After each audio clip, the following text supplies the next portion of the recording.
So, Mary, on today's show of Evidence of Design, we will start with the COVID-19 numbers, as we always like to do, give an update of where we are at dealing with this pandemic.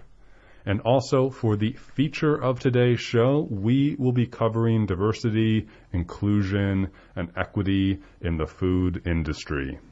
Yeah, 3 prominent employees of color resigned from the Bon Appetit test kitchen just this past week due to allegations of racial discrimination. So we'll be exploring a little bit more about all kinds of discrimination within the food industry with a member of the Hearst Union. Right. So before we get there, though, that'll be a great feature, and you don't want to miss that. Let's do the numbers, Mary. Oh, boy. COVID-19, still here. It's going to be here for a while. Could have been gone a little bit sooner. Of course, not completely gone, but it looks like we'll be hanging out with it quite a while for a number of reasons. I want to spotlight a great New York Times article this week called "The Unique U.S. Failure to Control the Virus." It came out August 6th of this week, and it really delves into the ways in which we, the United States, is unique for having the highest number of COVID-19 confirmed cases and deaths in the world. USA number 1, really quite odd. So looking through that article, over the past month, about 1.9 million Americans have tested positive for the virus. That is 5 times as many folks testing positive for the virus in the past month as in all of Europe. There's a lot of countries in Europe. As in all of Europe, Canada, Japan, South Korea, and Australia combined. That's a lot of people. Yes.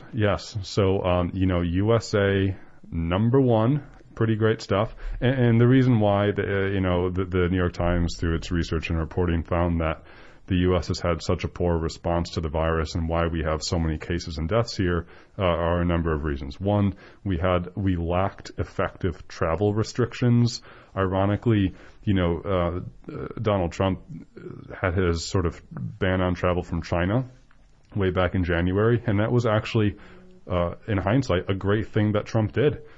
It was perhaps the one correct policy decision he made in regard to COVID-19, but also the Times goes into investigating how there were even a lot of holes in that policy. For instance, a lot of folks were able to come back from China who had connections to the U.S. and they potentially brought infections with them. Although now, of course, we know that the bulk of our infections came from Europe, not China. So we lacked effective travel restrictions. We've had repeated breakdowns in testing, despite the fact that the Trump administration has said, oh, you want to test, go out and get it. Well, it's a lot better now. It's still not where it needs to be, only fractions of where it needs to be. But, it's a little bit better, but especially in the beginning, you simply couldn't get a test. And we somehow saw that all these sort of wealthy, powerful members of, the NBA or the government were getting tests when every normal day folks couldn't. And so we've had repeated breakdowns in testing. We've had confusing advice about masks, where of course, Trump had not worn masks until like last week, and now he's telling people to wear masks. And also, it's not just Trump, but also the World Health Organization and even our domestic health, experts were saying you don't need to wear a mask at the very beginning. But now, in hindsight, of course, now we know to wear masks, even though still there's a lot of folks out there who aren't wearing masks because they, for some reason, view it as a political thing and not a health thing. And there's been a misunderstanding of the relationship between the virus and the economy, namely that it's a black or white issue. Like either we have to stop the virus and kill the economy, or we save the economy and let the virus run free. Of course, it's not as simple as that, because if you let the virus run free, then the economy suffers for a lot longer. So there's a more nuanced picture there, but unfortunately it's often phrased as a black or white issue via the media and those in power. And then, of course, lastly, the most important one the Times has found in this article is that there's been inconsistent messaging from public officials in regards to the virus. And this is the one that they single in on and say the U.S. is really quite unique in this, in that we've had too much of a fragmented and inconsistent response from those who are in power. Some leaders in states are saying one thing, some leaders in states are saying another, health experts are saying one thing, the president is saying another, and it just becomes very confusing.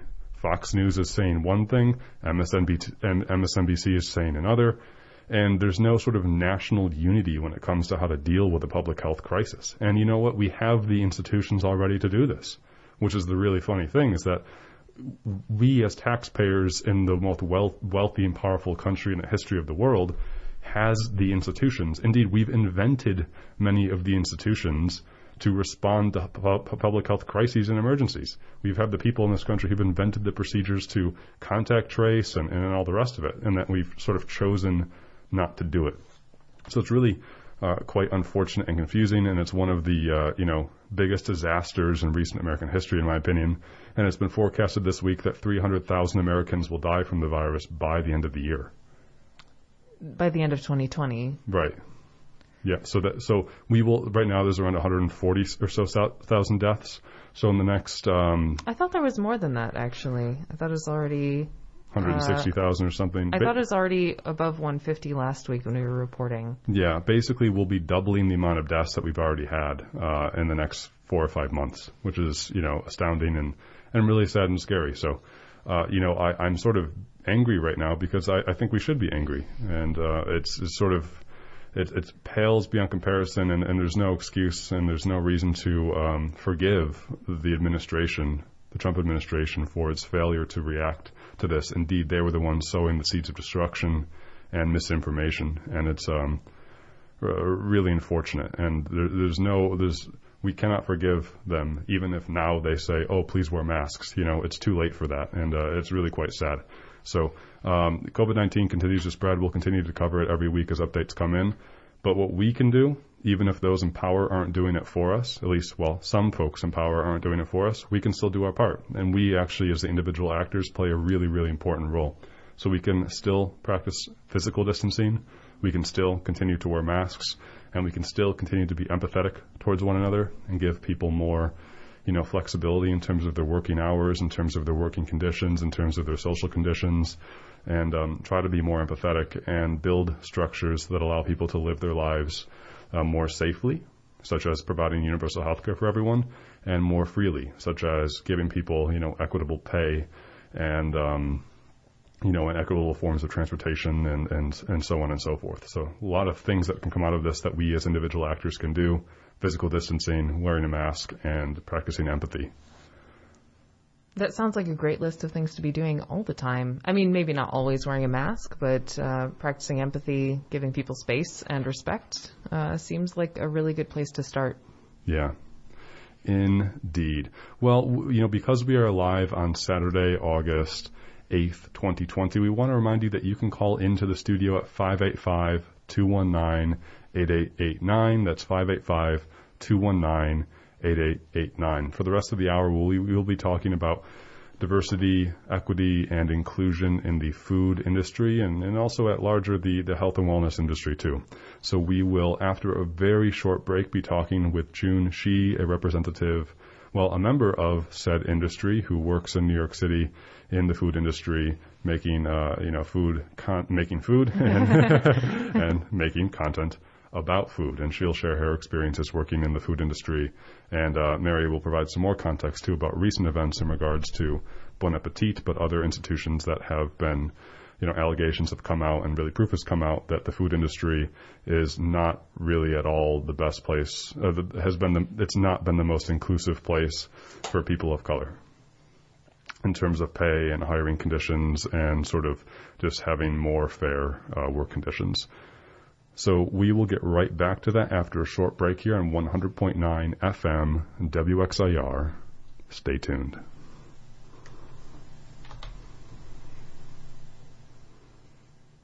And we're back on 100.9 FM WXIR. This is Evidence of Design, and that was Against Me with their song Stop. Let's get to our feature now. We're talking about pay, equity, inclusion, and diversity, including pay equity, in the food industry. So we just covered some numbers about early COVID-19 and where we stand right now. And COVID-19 is actually where our story starts. So early in the COVID-19 lockdown, among the stress of unknowns, many Americans were led to turn to familiarity and comfort, which included indulging in comfort food. For some people, that meant learning to bake bread and tend to sourdough starter. I can attest to failing mine pretty miserably. For some other people, it meant experimenting with new dishes using the few ingredients that they were able to find in the grocery store. An obvious place for many of these new chefs to turn were how-to cooking videos available online from many, many food media sources, such as the Bon Appetit Test Kitchen. On Thursday this week, a few of Bon Appetit's prominent test kitchen employees, Priya Krishna, Sola El-Walili, and Ricky Martinez, announced that they were leaving the organization after weeks of unsuccessful contract negotiations. They cited racial discrimination and unfair compensation for their work. This decision to leave comes 2 months after the resignation of longtime editor-in-chief Adam Rappaport, following the discovery of a social media post depicting Rappaport in brownface, which was shortly followed by Bon Appetit's public promise to work to dismantle racism within the organization on June 10th. Discrimination is far from new in the food media industry, and Bon Appetit is certainly not the only food media giant under scrutiny at the moment. At Hearst Magazine's Media, another giant, which includes 28 well-known brands such as the Food Network magazine, Cosmopolitan, Marie Claire, Men's and Women's Health, among many others, workers have been fighting to unionize, to fight discrimination, and gain better diversity, transparency, compensation, and editorial standards within the organization. Staffers of Hearst recently voted in favor of unionizing with the Writers Guild of America East. Joining us on the phone today is June Xie, who is a senior food producer for Delish, which is a sector of Hearst Media, and she's a member of the Hearst Union, who's been very active in organizing efforts. June, welcome to Evidence of Design. Hello. Happy Saturday. Happy Saturday to you. How are you doing today? I'm okay. You gave me a very good reason to wake up earlier than usual on a Saturday, so I'm happy to be here. Well, we're happy to have you. June, to start, can you tell us a little bit about your experience working under Hearst Media? Mm-hmm. Yeah, I joined the Delish Test Kitchen team in March of 2018. And I joined as a contractor, which is to say I was not full-time from the very beginning. And I joined as a test kitchen assistant. And since then, I've become more and more of an integral part of the test kitchen team. And we're a pretty small operation. And I love pretty much everyone on my team, which is a first in my adult life. So I'm pretty happy to be there. And over time, my role has expanded to creating content for both our on-site version and our YouTube brand channel. So it's been a very exciting journey. I will say I've enjoyed watching some of your YouTube videos and getting some inspiration for my own cooking. What was your background? I believe you had a culinary background before working at Hearst? Yeah, I was working in the New York City restaurant industry for about 4.5 years before I switched to food media. Wow, that's a pretty great start to a good career. I've heard that the restaurant industry is pretty tough to kind of get into or to advance in. Is that true?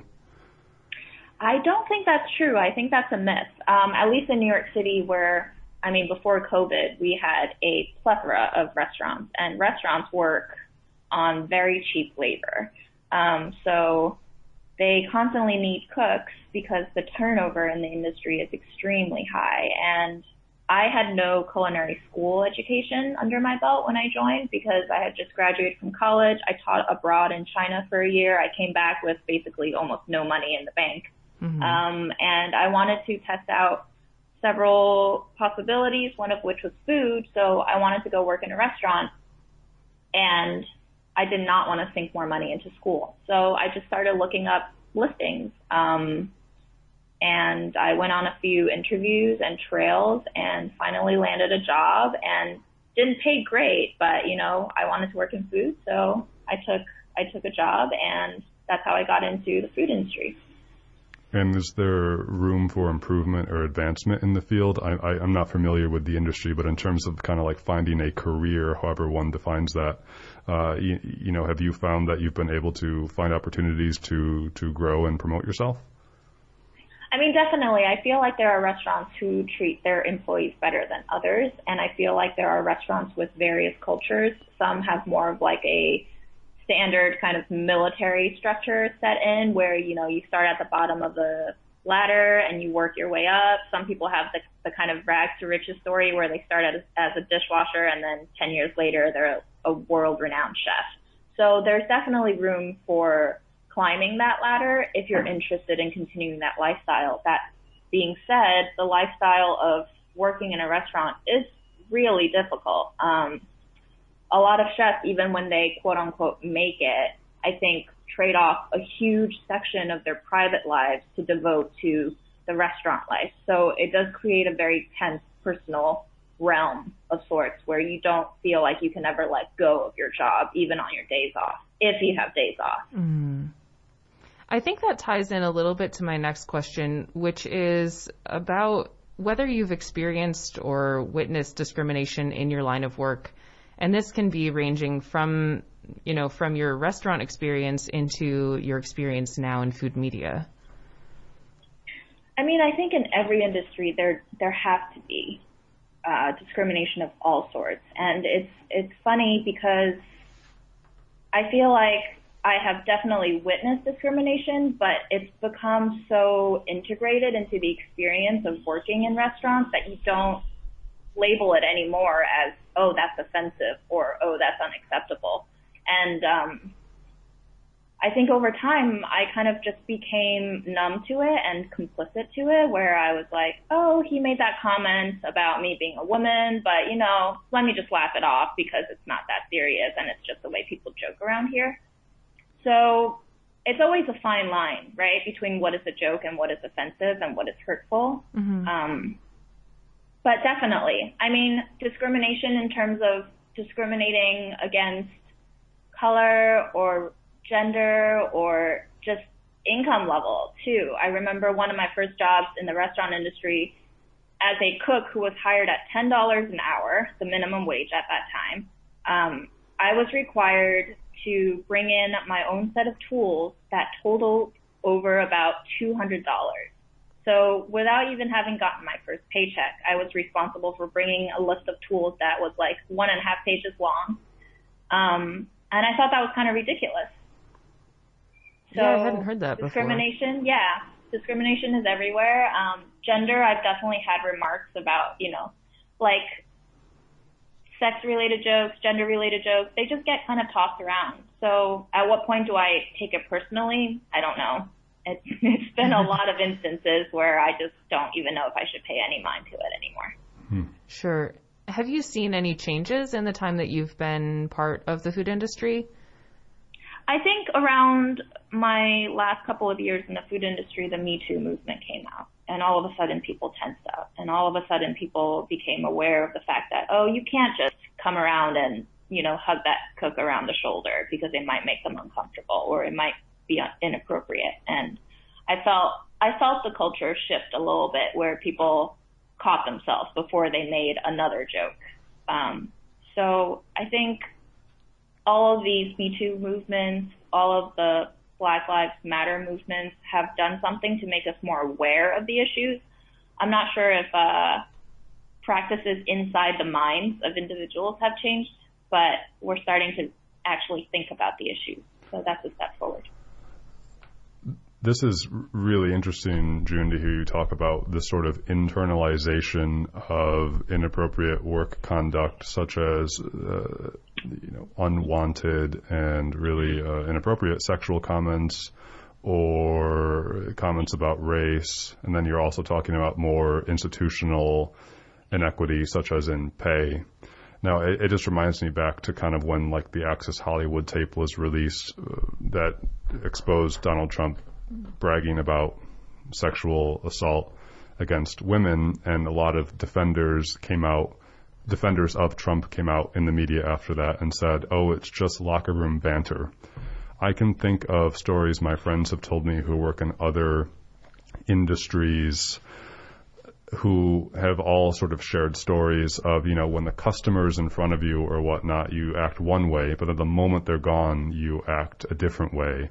And other folks have said, well, yeah, we can kind of crack jokes on each other or become sort of, I don't know, I don't want to say touchy-feely, but we can do those things because we're such a close-knit team, and it sort of takes the edge off of the stresses of the workplace. Do you have any reactions to those things in terms of, do you think any of these sort of potential instances of unwanted comments or physical contact in the food industry are perhaps unique to that industry? Or where would any defenders, what would defenders of those actions say, I guess is my question. I feel like even though they're both related in the food industry, I feel like working in restaurants and working in food media are kind of two very different worlds. I feel like in the restaurant industry, maybe because the culture is like so based around minimum wage labor and so based around just being like, hey, we're all in this together, let's throw around. There's a lot of cussing in the restaurant world. There's a lot of just like casualness that doesn't really happen in the food media industry, to my experience, as much. Food media, I feel like, is a little bit more office-oriented, so it's a kind of different work culture. So I feel like in the restaurant industry, you see a different kind of expression of discrimination just because of that culture difference. So, June, maybe to get to a little bit of the meat of what we were hoping to talk about, what motivated you to participate in labor organization within the food industry? I feel like the starting point was definitely pay equity. I started as a freelance contractor.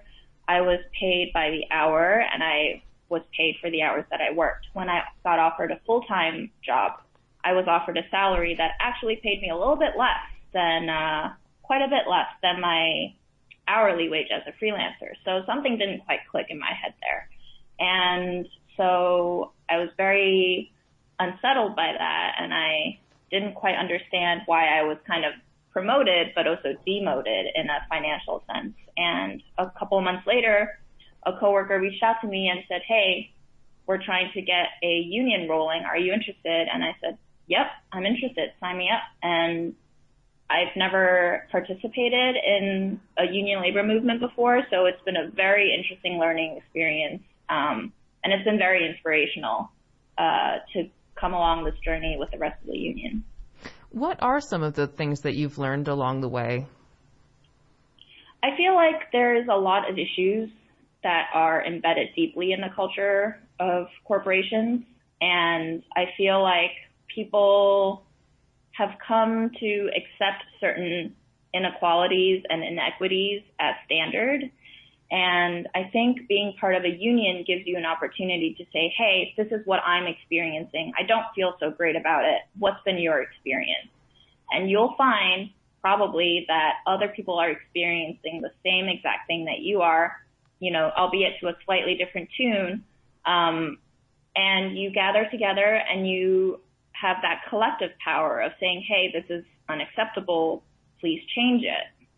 It is much stronger to come across as a group who is demanding change than coming across as a single individual demanding change. Your voice is just that much more amplified in a union. Absolutely. And I know that Hearst Media President Troy Young, who I also saw had resigned at the end of July due to certain allegations, was really not supportive of the efforts to unionize. So that's just one example of pushback. What other kinds of pushback did you experience from management or other parts of the industry? I feel like Hearst has been very anti-union. We came public and announced our union in November of last year, 2019, and as of this month, we have now just been certified by the National Labor Relations Board, and we're finally formally recognized as a union. So that journey took 9 months, 3/4 of a year for us to just fight for recognition. Bargaining has not yet begun. This is just like the very first step of being a union, is getting recognized. So for her to have put up that much of a fight just to get us recognized, I think speaks for itself on how anti-union hers has been as a company. Well, let me reintroduce you here. You're tuned into 100.9 FM WXIR, and you're listening to Evidence of Design. We're talking with June Xie, a senior food producer for Delish, a sector of the Hearst media, because what companies are singular companies anymore? So June's talking with us about her experience working in the food industry and being a member of the food media, given recent developments at, for instance, At Bon Appetit. At Bon Appetit, for a few folks who have left due to allegations of racial discrimination and pay discrepancies. Yeah. So, June, you were just talking a little bit about the kinds of pushback that you experienced and your group experienced while organizing in labor. What kinds of support did you receive, if any? I mean, we organized with an organizing committee with the Writers Guild of America East. So there's been a lot of support. I mean, this is part of being a union. You get support from each other. It's a very collective effort. So that support in itself was inspiring to see, just to see a group of workers come together to fight for all the issues that we collectively are concerned about. Why would a company be opposed to unions forming? I feel like as far as capitalism goes, the bottom line is the dollar, right? It's all about what money is, and it's all about what power is. So a union takes that power that is concentrated at the very top of management and enables us to distribute that power among the workers. And of course, it makes sense for any management to not want to distribute that power. We've covered on this show before how over the past several decades, the rate of union membership in the United States has fallen. And if you graph that over the graph of how much income and wealth is being held in the top, 1 or 10% of folks in society, they're sort of reverse graphs. Of course, that is not to suggest they're causative of one another, but perhaps it does suggest there's a strong correlation. What I'm trying to say is there's nuance to all things, and it's not black or white. But we have seen over the past several decades in the U.S. that union membership has fallen and income inequality has worsened. Do you know if unionization in the food industry is a new phenomenon? Nowadays, we think of unions as perhaps teachers or maybe the skilled trades. Is it new to have a union in the food industry, or perhaps do they exist, but they are just not all that popular nowadays? I think the food industry kind of crosses a lot of other intersecting industries. So I know, for example, a lot of hotels that have catering services and kitchens included are unionized. And I've heard that the salary and or hourly pay in those hotel operations are way better paid than kitchen work. So I feel like as far as like restaurant industry goes, I haven't heard of many unions. I know that Tartine Bakery in San Francisco is trying to unionize. So I think unionization is a movement that's on the rise again, and I think it's for the better. For sure, the media industry has been unionizing. Vice's unionized among with many other publications, and I think it's been great. I feel like having established the Hearst Union as a media union is a huge game changer because we are now the largest unit under the Writers Guild of America East with over 500 members. So I think we just won a big fight in becoming officially recognized and certified. Yay! Yeah, absolutely. And congratulations on that. That's really exciting. I do want to ask a little bit, now that you've voted in favor of unionizing, I believe you touched on this a little bit, What are the next steps in, after becoming formally recognized? What else has to happen? So the next step is we nominate and elect a bargaining committee. The bargaining committee will consist of at least one representative from each of the 28 brands that are now represented within the Hearst Union. And that bargaining committee will then work to become basically representatives of the rest of the 500 members that are within the unit to represent their concerns, their issues, and their priorities and bring them to the bargaining table and hash it out with management to create a new contract for all of the workers that are included inside this unit. That sounds like quite a process. Do you have any concept of how long that will take?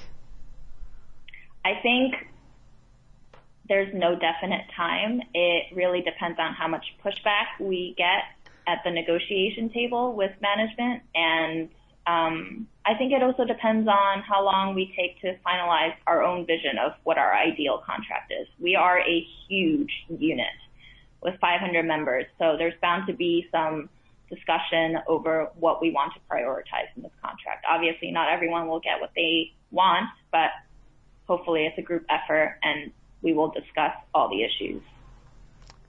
Sure. And with the former president resigning, do you have any idea of how the new president, I don't know if there even is one yet, but maybe you have a better idea.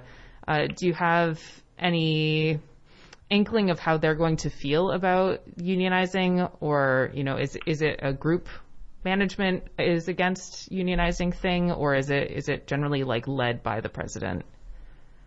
That I am not sure. We do have an interim president, and I don't really know if there is an active hiring process for a new president that has not, been relayed to the employees at Hearst. So we're just waiting to see how long this interim president will be interim for.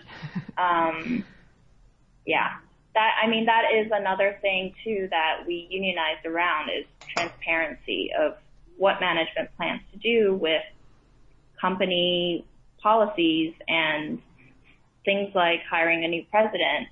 It would be great to have a transparent process, but we don't know to what extent that process will be made transparent to us. This has reminded me of a conversation we had with Dan Delahanty, a teacher in the Rochester City School District several weeks ago. And the last question I asked Dan, he's a social studies teacher, I was like, so Dan, do you think voting's important? And he said, well, yes, of course voting's important, but it's only one of many important steps we can take to influence our society. One, you have to vote, he said. Two, you have to be informed about issues and hopefully be, an informed voter. But three, he said the most important thing to do was to organize.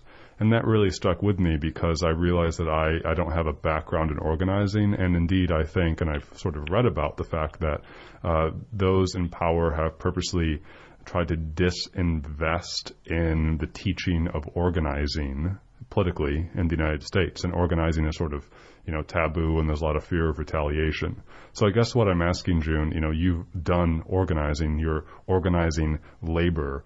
I'm a millennial. If I don't know something, I Google it.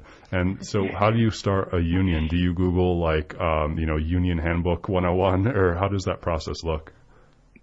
Yeah, I was completely clueless when I first started, and I'm sure there's still a lot to unionizing that I'm not aware of. There are people who, like the people that we work with at the Writers Guild, do this for their entire lives, and I'm sure they know so much more about the history of unionizing than I do, and so much more about the framework and the how-tos of unionizing than I do. But it's all, it's all a collective effort. We had weekly meetings with the rest of the organizing committee, and we discussed questions like, what does the next step look like? What does this mean for us? And along the way, I think all of us were just relying on each other to learn. We learned a lot from the folks at the Writers Guild about how unionizing works, and they've been a wonderful resource and absolute guide for us in this process too. So you can Google for sure.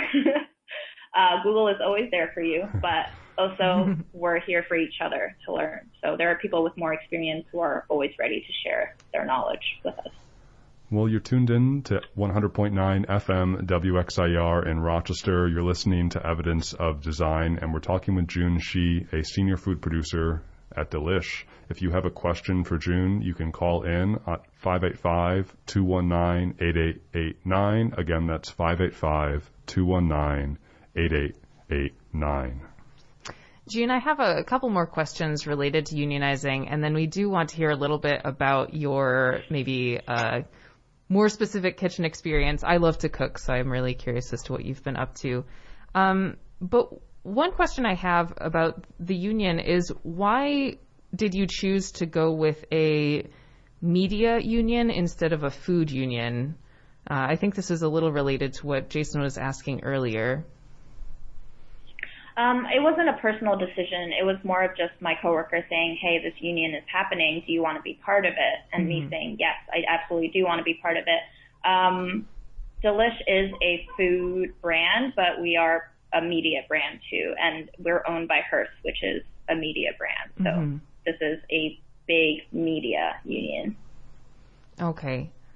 I'm wondering if you have advice that you would give to someone entering the food industry now, maybe something that you didn't know when you entered, or based on things that have changed in the last, 6 or 7 years that you've been part of it. I would say that you should be open to learning everything and not just the thing that you think you came to learn. I think there's a lot to gain from keeping all of your senses open, especially if you're working at a low-wage restaurant job. Just keep your eyes open and absorb, because at minimum wage, yes, you are earning a living, but you're also pretty much getting free schooling. So just absorb it all up. It's a hard line of work. There's a lot of glamorization about what it means to work in a restaurant through shows like Chef's Table, where everything is so beautiful and set to classical music. Working in a real kitchen is noisy. There's a lot of flickering lights sometimes. I've worked multiple shifts at multiple different establishments where I'm stuck in the basement all day without a single window light to look at. So I go in the morning, I come out at night, it's dark, I get no sunlight, and then I get depression because I got no vitamin D in my system. So it's not as glamorous as you think it might be. There might be some places that are more glamorous than others. So take it as a learning experience and know that you are signing up for a very rough time, and be prepared for that. And as long as you're mentally prepared for that, I think it's a very cool place to work in, just for the learning experience. June, I got to ask the question that everyone asks. You make really tasty looking food. Do you, when you're not making tasty looking food for your job that gets captured on camera, do you make tasty food for yourself too? Or do you just eat frozen meals? I definitely eat a lot of random things. Not all of my experiments taste good, but that, I think, to me is the joy of cooking, is experimenting. And you have to be open to experiments not working out sometimes, but always keeping in mind that you're learning from this instance. Even if it tastes really bad, you probably learned something from doing that process. And next time maybe I shouldn't repeat that process again. I am also a huge fan of just trash food, junk food, like bag snacks of all sorts. I don't even know why I'm still alive, honestly, that I have. Yo, big tip. Bring the garbage plate to New York City, all right? Oh, no. I have seen pictures of the garbage plate. I have heard about the garbage plate. I have not eaten the garbage plate, but yes, that will ruin my life if it comes to New York City. All right, veto on that one. What's an example of one of the worst things you've made recently that you are like, nope, not doing that again, but I at least learned not to do that? I think I've pretty much wiped it out from my memory just to keep my sanity. But there's been multiple instances where I baked something and I tried to make it low fat or low sugar, and it just does not work. It's the only reason why baked goods taste good is because there's a load of butter and sugar in there. So if you take those two delicious elements away, you're probably left with just worse than a frozen oatmeal bar. June, I know that the coronavirus meant that you had to switch from working in an established test kitchen to doing all this work in your home kitchen. How has that affected what you're cooking, and has it affected the process in a very distinct way or not? Absolutely. It's turned our entire operation upside down because of the lack of working in teams, because we're self-isolating. We have basically turned into one-person shows. I do not have a videographer, so I have to film myself. I don't have an assistant, so I have to prep all of my ingredients and wash all of my own dishes. And usually we used to film in the test kitchen, 6 recipes a day. Now it's considered good if I film 2 a day. And for YouTube, when I film a whole week of meals, that's pretty much my whole week that you see there. I definitely do some computer work on the side during breaks, taking a break to cry in the corner of my room sometimes. It's really hard.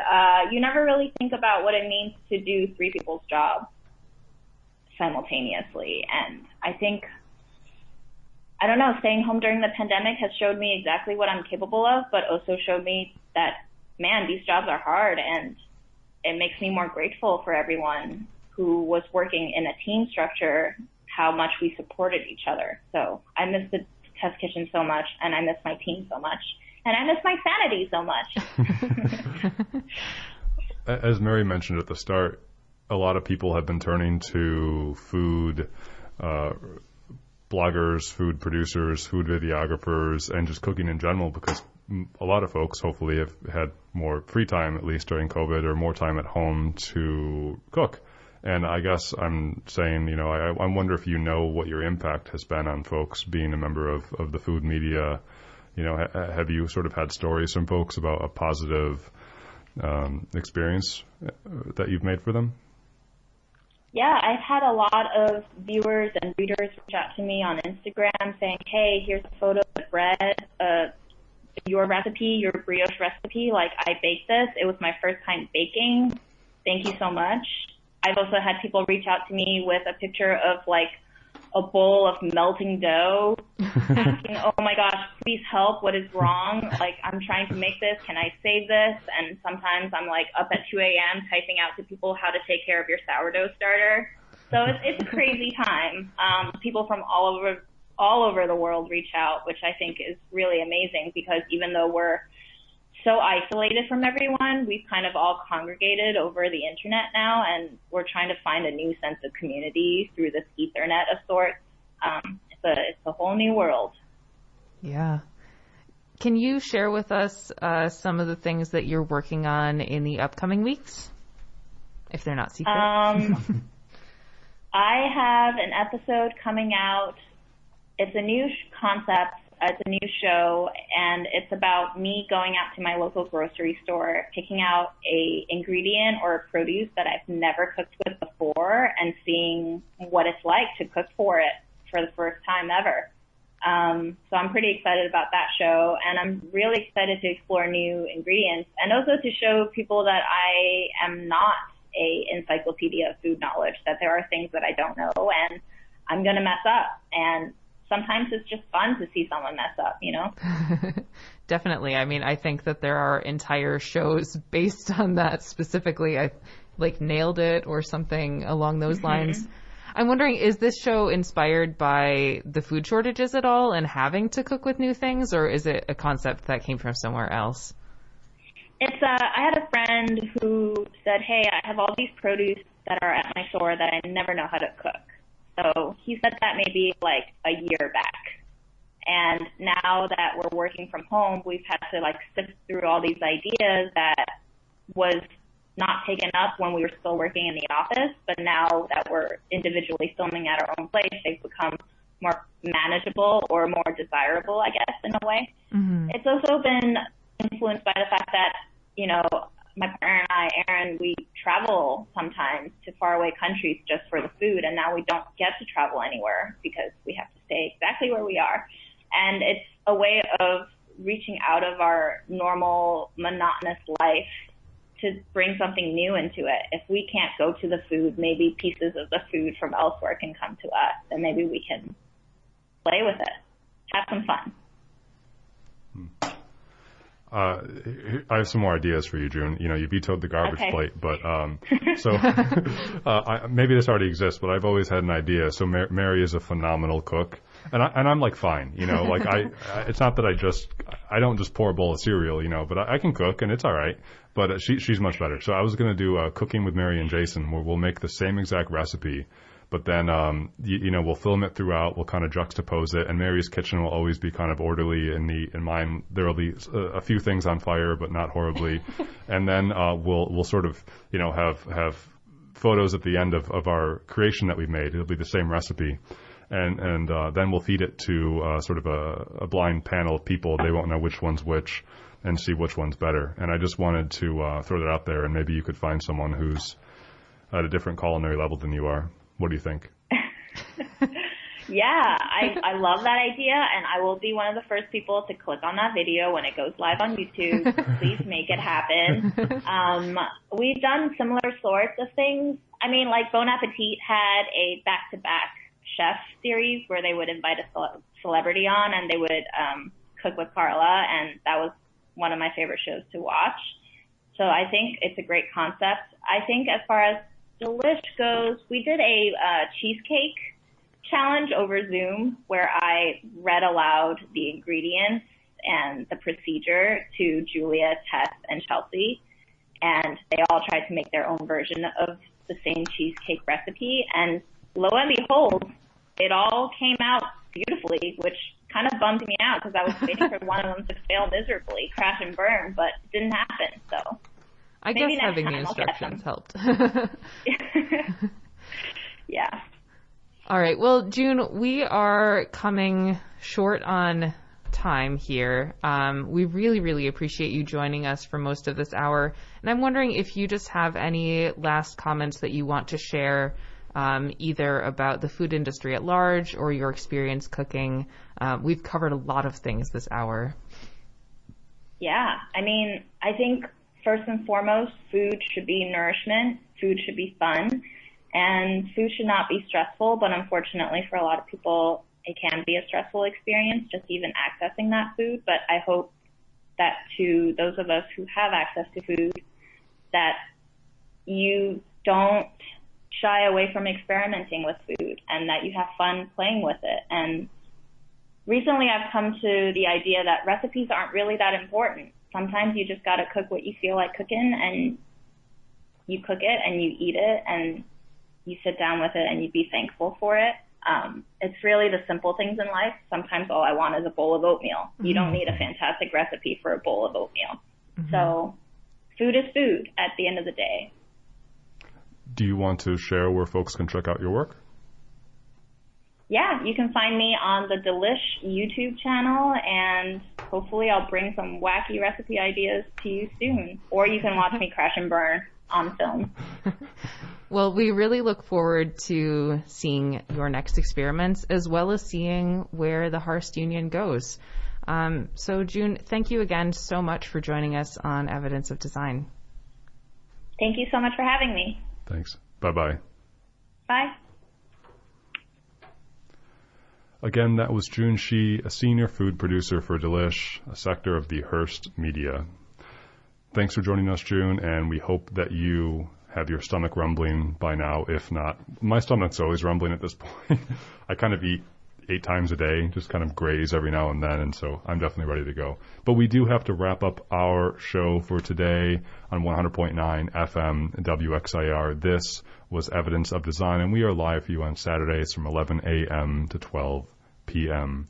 Big thanks to WXIR for providing a platform for local content such as this. You can always find our past episodes on YouTube by searching for the Evidence of Design YouTube channel. And for any shows that are live, you can call in at 585-219-8889. Again, that's 585-219-8889. There's also a lot of initiatives going on the WXIR platform, so check those out. We definitely should have plugged them throughout the hour. I am a bad host here, so please do navigate yourself to 1009wxir.com and check out a lot of initiatives that are happening. COVID has put a road bump in a lot of things, of course, but we're still trying to make things happen here that benefit the community. So 1009wxir.com. Up next is the Esquire Hour. They always put on a killer show, so stay tuned. Until then, be well, be safe, take care, and bye-bye.